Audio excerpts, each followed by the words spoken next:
আসসালামু আলাইকুম রহমতুল্লাহ। মুসলিম ভাই বোনদের উদ্দেশ্যে আমার আজকের প্রশ্নোত্তর।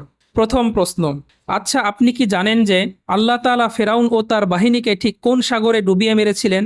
আমার মনে হয় আপনি সেই উত্তরটিই দেবেন। অধিকাংশ মানুষ ভুলবশত যে উত্তরটি দিয়ে থাকে, অর্থাৎ আপনি হয়তো বলবেন ফেরাউন নীল নদে ডুবেছে, কিন্তু অধিকাংশ মানুষই আসল ব্যাপারটি জানে না।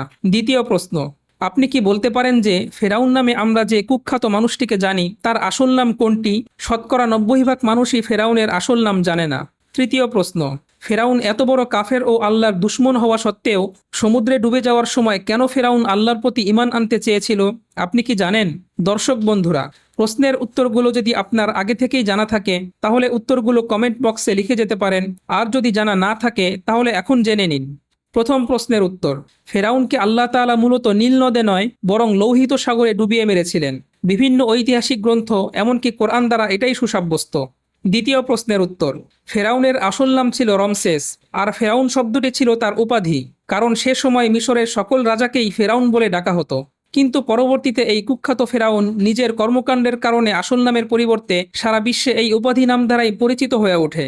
তৃতীয় প্রশ্নের উত্তর, ফেরাউন যত বড়ই কাফের হোক না কেন, সে কিন্তু মুসা আলাইহিসসালামের থেকে প্রকাশ পাওয়া বিভিন্ন নিদর্শন ও মুজিজা দ্বারা আগেই বুঝতে পেরেছিল যে আল্লাহ তাআলাই হচ্ছেন সৃষ্টি জগতের একমাত্র খোদা। কিন্তু সে নিজের অহংকারবশত এবং মানুষের মাঝে নিজের ক্ষমতা ও স্বেচ্ছাচারিতা টিকিয়ে রাখার জন্য দুনিয়ার মানুষের কাছে নিজেকে খোদা বলে প্রকাশ করত।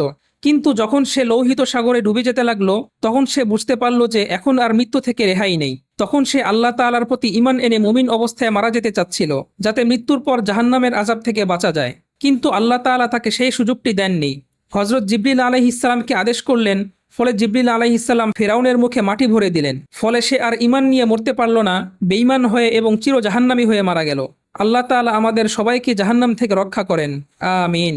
দর্শক বন্ধুরা, ভিডিওটি যদি ভালো লাগে তাহলে লাইক দিয়ে চ্যানেলটি সাবস্ক্রাইব করুন। ধন্যবাদ সবাইকে।